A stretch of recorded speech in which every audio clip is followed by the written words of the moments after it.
Hello guys and welcome to... Sorry, what the hell should I do with this? Um, uh, just leave it down there. Hello fellow subscribers and YouTubers and whatever you guys... just whatever. Welcome to a new video series. This is called... I don't know what I named it because I haven't figured out a name for these series yet.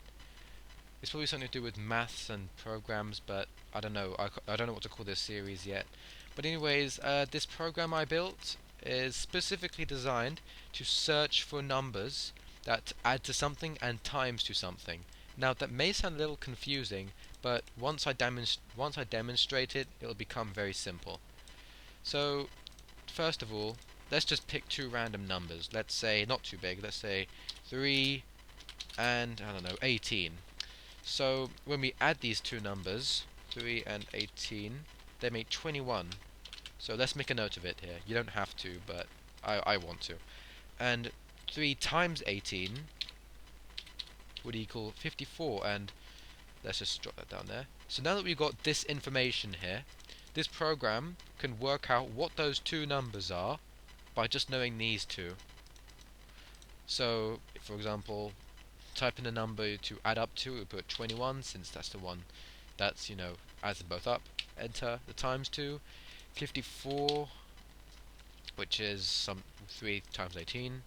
And then it searches all the possible numbers and it sees if it's possible, and if it is possible, it'll tell you the numbers.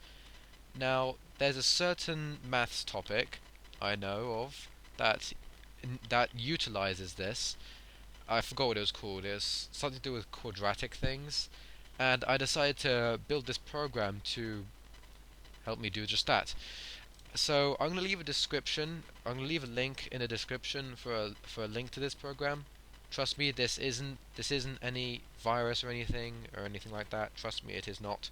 I would not do that to any of you. I am a kind and generous person. I would not build a virus to hack your computer. I mean, what would I even do with your data anyway? I mean, what's the point? I mean, I'm not that bad person. I'm not a bad person.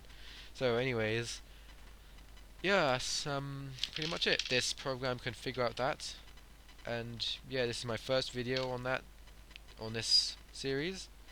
Link in the description, and yeah, you could try messing around with this. Say you could try a different variety, like 7 and 17. Let's do that this time.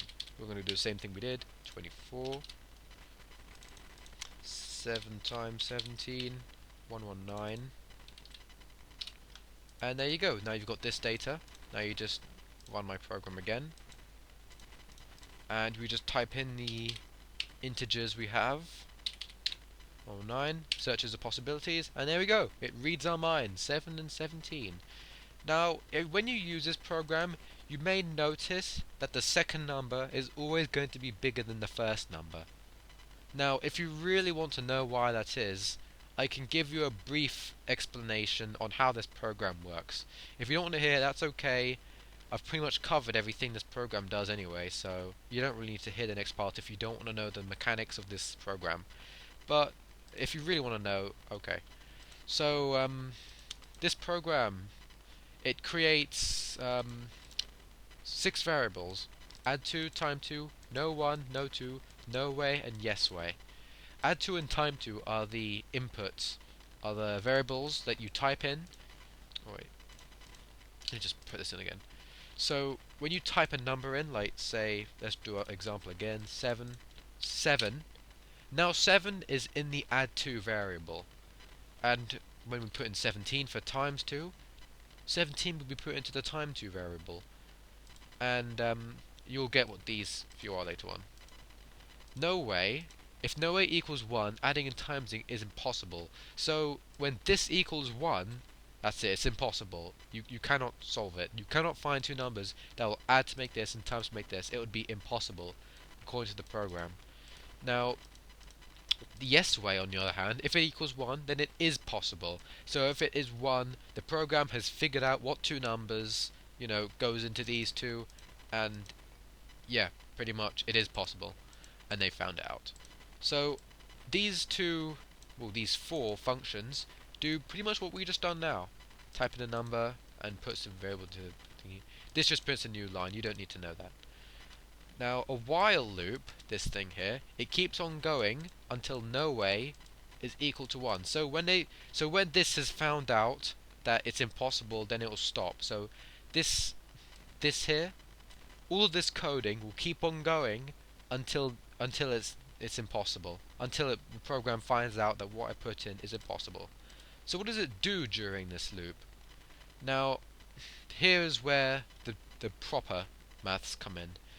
So first of all, it says the numbers. Let me just do that. It says the numbers that it's looking at, no 1 and no 2. That's the numbers it's looking at. So let's scroll to the top for a minute. If I can do that. There we go. So it's looking at the two numbers. Right now it's 1 and 1 because that's how it was initialized.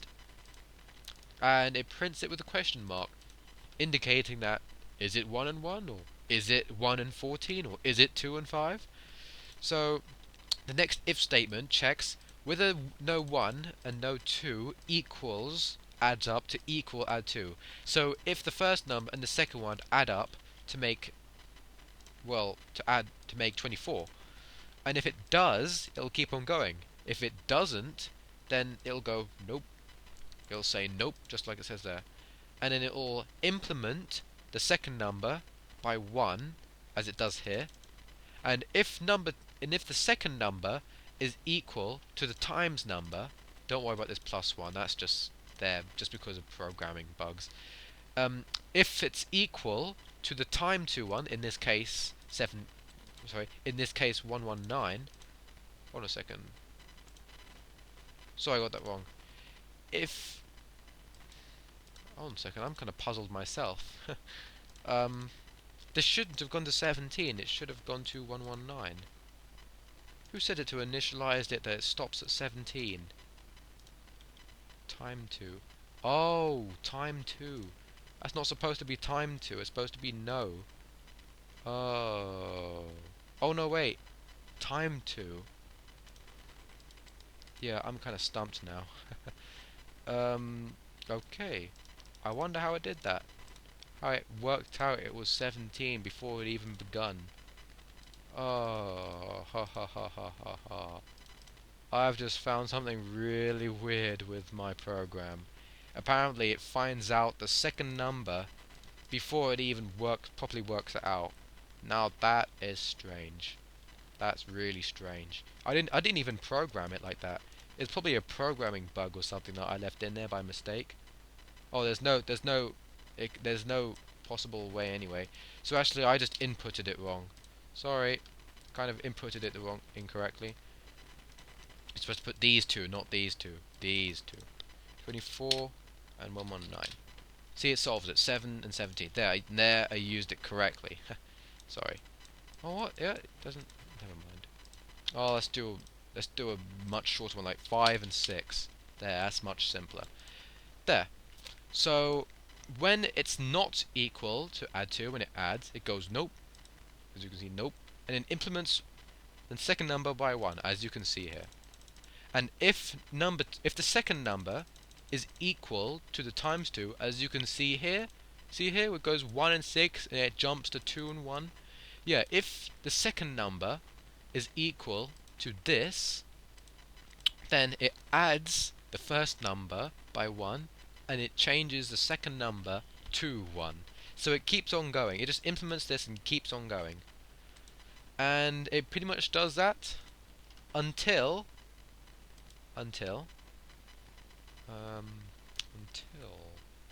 oh, right.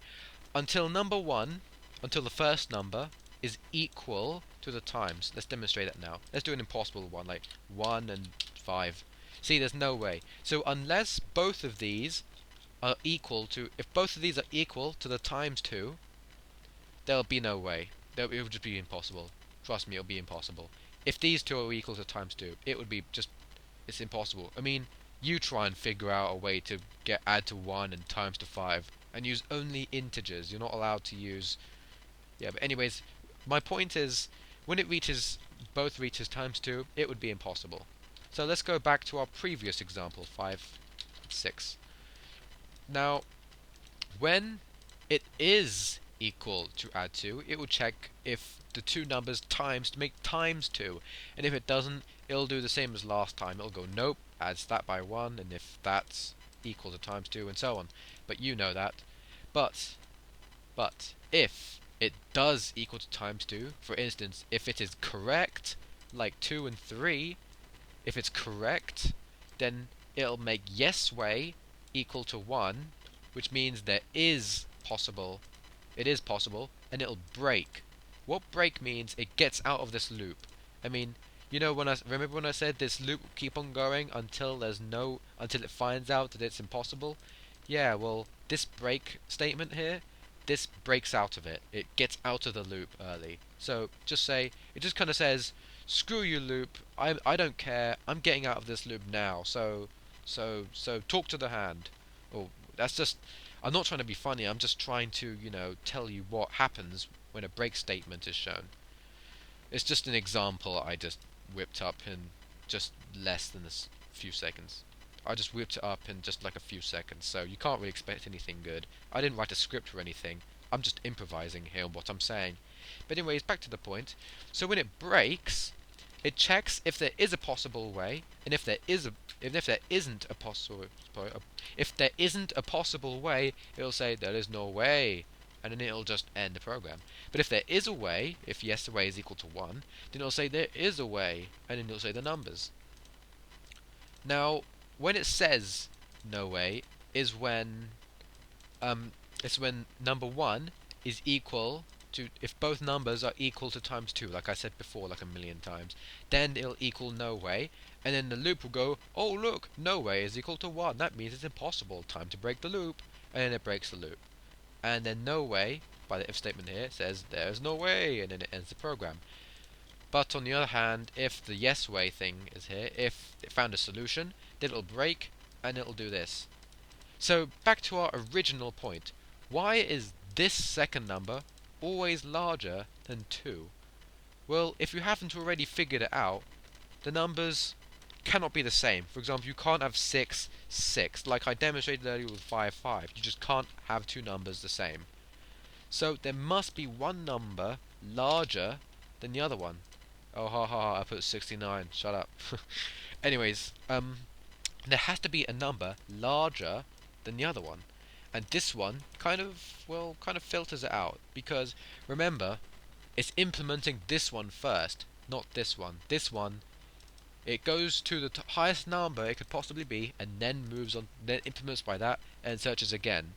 I could have done it the other way around, and this would have been the other way around, but I chose to go this way, because it's like, normal numbers. I mean, 14, 15, 16, 17, and so on. You move on to 20. It's the same concept with this. Well, sort of.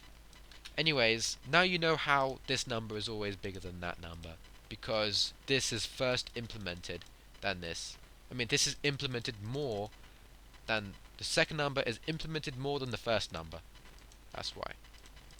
Well, it's been 13 minutes since I started the video, and yeah, and I pretty much covered it. So, there's a link to this program in the description. Hope you enjoyed this video, and pretty much see you next time. Yeah, bye.